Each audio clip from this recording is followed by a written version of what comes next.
बोध बिंदु के सभी दर्शकों को हमारा नमस्कार। आज हम हीरापुर धनबाद में अपना बुक स्टॉल लगाए हुए हैं और हमारे बुक स्टॉल में आज एक साथी आए हुए हैं, तो थोड़ा हम इनसे बात करना चाहेंगे।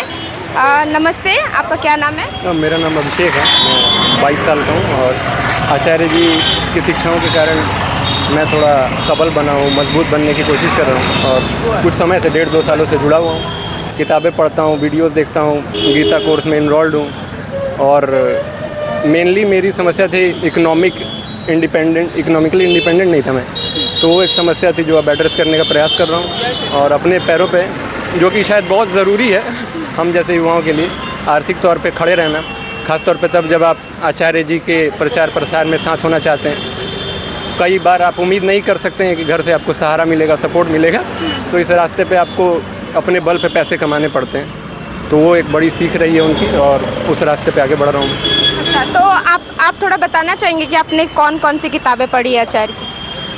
किताबें मेरे पास ई बुक्स के रूप में है ज़्यादातर किताबें, और ज़्यादातर मैं ई बुक्स को सुनता रहता हूँ। वो मतलब ई बुक्स सॉफ्टवेयर ऐप्स आती हैं ऐसे जिससे आप ई बुक्स सुन सकते हैं, और फिज़िकल बुक्स मेरे पास 10-12 ही हैं, वो कम ही पढ़ता हूँ मैं। और लगभग सारी किताबें रैंडमली मैं सुन चुका हूँ और पूरे तरीके से कहें तो 15-20 किताबें सुन चुका हूँ। और रिपीटिशन, ये किताबें ऐसी नहीं है, मैथ और फिजिक्स जैसी किताबें नहीं है कि आप एक बार पढ़ लेते हैं तो काम ख़त्म हो जाता है। इनको बार बार पढ़िए, बार बार पढ़िए। कोई भी ऊंची किताब के साथ ये बात लागू होती है। तो वही बात है, चीज़ों को बार बार रिपीट करता रहता हूँ, कुछ और समझ आता रहता है। जैसे कि आप अभी क्लाइमेट विद इन और ईगो लिए हुए हैं, है ना, ईगो पुस्तक, तो थोड़ा हम क्लाइमेट विद इन और क्लाइमेट चेंज के बारे में आपसे बात करना चाहेंगे कि क्या सीखा अपने आचार्य जी से और हम क्या कर रहे हैं अपने जलवायु के साथ। आप थोड़ा बताना चाहेंगे, ब्रीफली थोड़ा सा बताइए कि हम मतलब हमारा कैसे हम कंट्रीब्यूट कर रहे हैं इसमें क्लाइमेट चेंज में, मतलब बीइंग अ ह्यूमन बीइंग हम कैसे इसको आगे बढ़ा रहे हैं। क्लाइमेट के साथ हम लोग वही कर रहे हैं जो हम लोग सबों के साथ कर रहे हैं। ऐसा नहीं हो सकता कि क्लाइमेट के साथ आपका कोई और रवैया है और किसी इंसान के साथ या किसी पक्षी के साथ आपका कोई और रवैया है। इंसान का रवैया सबों के साथ सामान्य होता है। हाँ, शायद मतलब आप जैसे हो, आपका संबंध चाहे वो आपका घर परिवार के साथ संबंध हो या फिर अपनी प्रकृति के साथ संबंध हो, वैसा ही होगा, है ना। हाँ। तो यहाँ पे आचार्य जी क्या करने को कोशिश कर रहे हैं? जैसे आपने बताया कि आप गीता सत्रों से भी जुड़े हुए हो, तो मतलब कैसे अगर हमारे भीतर बदलाव आएगा तो बाहर कैसे सुंदरता हो सकती है? नहीं, क्योंकि इंसान का जो भी एक्शन होता है उसके केंद्र से ही निकलता है, उसके सेंटर से ही निकलता है। इंसान को अपने ऊपर काम करना पड़ेगा, अपना सुधार करना पड़ेगा, भीतर के मैल को दूर करना पड़ेगा, और कोई तरीका नहीं है। ये बेकार की क्रांति हो जाती है कि आप अपने भीतर झांकते नहीं हैं और अब दुनिया बदलने निकल जाते हैं, वो सही नहीं होता है। और क्लाइमेट को लेकर के मेन मुद्दा ये है कि लोगों को पता नहीं है और ये एक साजिश के तहत शायद लोगों को बताया नहीं जा रहा है। इतना बड़ा मुद्दा है ये। और आमतौर पे मैं अंग्रेज़ी अखबारों का स्तर देखता हूँ जो बहुत बढ़िया रहता है, उसमें इस मुद्दे को लेकर के कुछ बातें उभर के आती हैं। लेकिन जब मैं हिंदी अखबारों को देखता हूँ, और भारत का जनमानस, शायद काऊ बेल्ट का जनमानस हिंदी अखबारों से ही जुड़ा हुआ है, तो आम आदमी को क्लाइमेट चेंज के बारे में ज़्यादा कुछ पता नहीं है। और ये हमारी जिम्मेदारी है, चूँकि हम संस्था से जुड़े होने का दावा करते हैं, तो ये हमारी जिम्मेदारी है कि सरल भाषा में चीज़ों को करके, डेटा को सरल भाषा में करके, खुद खूब पढ़ाई करके चीज़ों को सिंप्लीफाई करके लोगों तक पहुंचाना। हाँ, और आचार्य जी ये काम कर रहे हैं, है ना, तो हम तो यही कहना चाहेंगे कि सभी को आचार्य जी को सुनना चाहिए।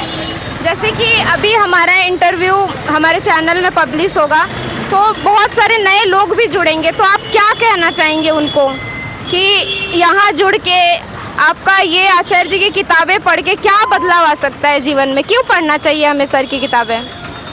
पहली बात तो ये कि आप यदि नए जुड़ रहे हैं तो शुरू में थोड़ी परेशानी होती है। परेशानी इसलिए होती है क्योंकि उनकी जो बातें हैं, जो कि किसी भी ढंग के इंसान की बात होती है, वो सीधे आपके पुराने बिलीफ से, जो कि 12 साल 15 साल शायद 50 साल पुराने बिलीफ से, उनसे सीधे टकराती है। तो उस इंसान पे आपको गुस्सा आएगा, मन में आप गाली देंगे, शायद प्रत्यक्ष ही गाली दे दें आप उस इंसान को। थोड़ा सब्र रखिए, 1-1.5 महीने सुनिए, सुनते जाइए। दुख होगा, आपको क्रोध आएगा, सुनने का मन नहीं करेगा, फ्रस्ट्रेशन होगा, लगेगा ये इंसान बस हमारे दोष ही बताता है, इसे हमें कुछ अच्छा दिखता ही नहीं है। एक ढंग के इंसान है वो, और ढंग का इंसान आज की दुनिया में बहुत विरल हो गया है, हमेशा से ही विरल थे। तो एक ढंग के इंसान को सुनने की कीमत चुकानी पड़ती है। हाँ, मतलब हमें अपनी मान्यताओं को साइड रख के थोड़ा हमें इनको सुनना है कि जो बता रहे हैं वो आने दीजिए, आप विरोध मत करिए, थोड़ा समय तक रहिए। और सर बिल्कुल ये नहीं कहते हैं कि मतलब बस मान लेना है, किसी को ब्लाइंडली फॉलो करना है, आप अपनी समझ के अनुसार फॉलो करिए, आपको खुद समझ आएगा कि ये क्या करने को कोशिश कर रहे हैं। और थोड़ा गीता सत्रों के बारे में बताइए, जैसे आप जुड़े हुए हैं सत्रों से, तो क्या क्या है गीता सत्र, कैसे चलता है? क्योंकि बहुत सारे ऐसे लोग हैं जो नहीं जानते हैं, शायद वो आचार्य जी को यूट्यूब पर और उनकी पुस्तकें भी पढ़ रहे हैं, बट गीता सत्रों से उनकी जानकारी नहीं है, तो आप थोड़ा बताना चाहेंगे? गीता सत्रों से जुड़ना बहुत ज़रूरी है, क्योंकि कागज़ों पर, सर्टिफिकेट पर हम लोग हिंदू कहलाते हैं। धर्म पूछा जाता है तो हिंदू धर्म लिख देते हैं, हिंदुइज़्म लिख देते हैं। हमें अपने दर्शन के बारे में कुछ नहीं पता है। धर्म की बुनियाद में होता है दर्शन, और दर्शन को कोई सरल भाषा में, आम आदमी की भाषा में, आपकी ज़िंदगी से जोड़ते हुए यदि आज के समय में कोई इंसान समझा रहा है, जिसको सुन करके आपको नहीं लगेगा कोई बहुत पारलौकिक बातें कर रहा है, ये इंसान मेरी ज़िंदगी से इसकी बातों का कोई संबंध नहीं है, तो वो केवल आचार्य जी दिखते हैं। दूर दूर तक कोई दिखता नहीं है जो इतना सरल करके आपको बातों को समझाता है। लेकिन एक परेशानी ये होती है कि जब कोई इंसान बातों को सरल कर देता है तो हम उस इंसान को कीमत देना बंद कर देते हैं, बस इसलिए क्योंकि उसने जटिल बात को सरल करके अपनी करुणावश, अपने प्रेमवश आप तक पहुंचाने का प्रयास किया है। तो इससे बचिए, इससे सावधान रहिए। वो छोटे इंसान नहीं है, जितने हल्के में हम उनको ले रहे हैं उतने हल्के में वो नहीं है। आने वाला समय जानेगा वो कैसे इंसान थे। तो गीता सत्रों से जुड़ना ज़रूरी इसलिए है क्योंकि यदि आप हिंदू कहते हैं खुद को, और मान लीजिए आप दूसरे धर्म के भी हैं, दूसरे संप्रदाय के भी हैं, फिर भी सुनने में क्या परहेज़ है। और यही है कि वो सरल भाषा में चीज़ों को बताते हैं। सत्रों से जुड़िए। फिलहाल यदि आप बहुत नए यूट्यूब से और किताबों से शुरुआत कीजिए, और यदि 1-1.5 महीने आप सुनते हैं तो मुझे आपको सत्रों से जोड़ने की ज़रूरत नहीं पड़ेगी। वो इंसान स्वतः आपको खींच लेंगे अपनी ओर, ऐसा उनका जादू है। और सत्रों से जुड़ने के बाद आपका जीवन सुंदर ही बनेगा, और आप जीवन से जो डर है, लालच है, वो घटेगा, ईमानदारी आएगी। तो जिस तरह से हम सब जुड़े हुए हैं सत्रों से, और हम लोग एक ऊंचाई देख पा रहे हैं अपने जीवन में, तो हम आप लोगों से यही कहना चाहेंगे कि आप भी सत्रों से जुड़ें। और एक चीज़ सवाल आपसे हम करना चाहेंगे कि जैसे हमारा बुक स्टॉल लगा हुआ है यहाँ पर, और आज जैसे सरस्वती पूजा भी है, तो आप देख पा रहे होंगे कि आप सत्रों से जुड़े हुए हैं, तब आप खिंचे हुए आए कि हाँ यहाँ पे लगा हुआ है, लेकिन नए लोग नहीं आ रहे हैं। और इधर अगर खिलौनों का दुकान है या फिर मिठाई का दुकान है तो सर लोग आ जाते हैं। तो मतलब ये क्यों हो रहा है? क्यों हम ज्ञान को सम्मान नहीं देते हैं? बस क्या पूजा पाठ और भजन भजने से क्या हमारा जीवन ऊंचा उठ सकता है या फिर सुंदर जीवन हो सकता है? तो किताबों का क्या महत्व है हमारे जीवन में? पहली बात तो ये कि पूजा पाठ और भजन बहुत ताकतवर चीज़ें हैं। हमारे साथ परेशानी है कि हम लोग हर चीज़ का विकृत अर्थ कर देते हैं। पूजा पाठ का विकृत अर्थ है, भजन का विकृत अर्थ है, और फिर उसका अनुसरण करने लगते हैं, जिसके कारण हमारा कोई विकास हो नहीं पाता है सही मायनों में। हमें बस भ्रम होता है कि हम सही रास्ते पर हैं। और रही बात किताबों की, तो ये हमारी ही कमज़ोरी है। हम जैसे लोग जो कुछ समय से जुड़े होने का दावा करते हैं, हम ही लोगों की कमज़ोरी है कि लोग जुड़ नहीं पा रहे हैं। इसमें और कोई विशेष कारण लगता नहीं।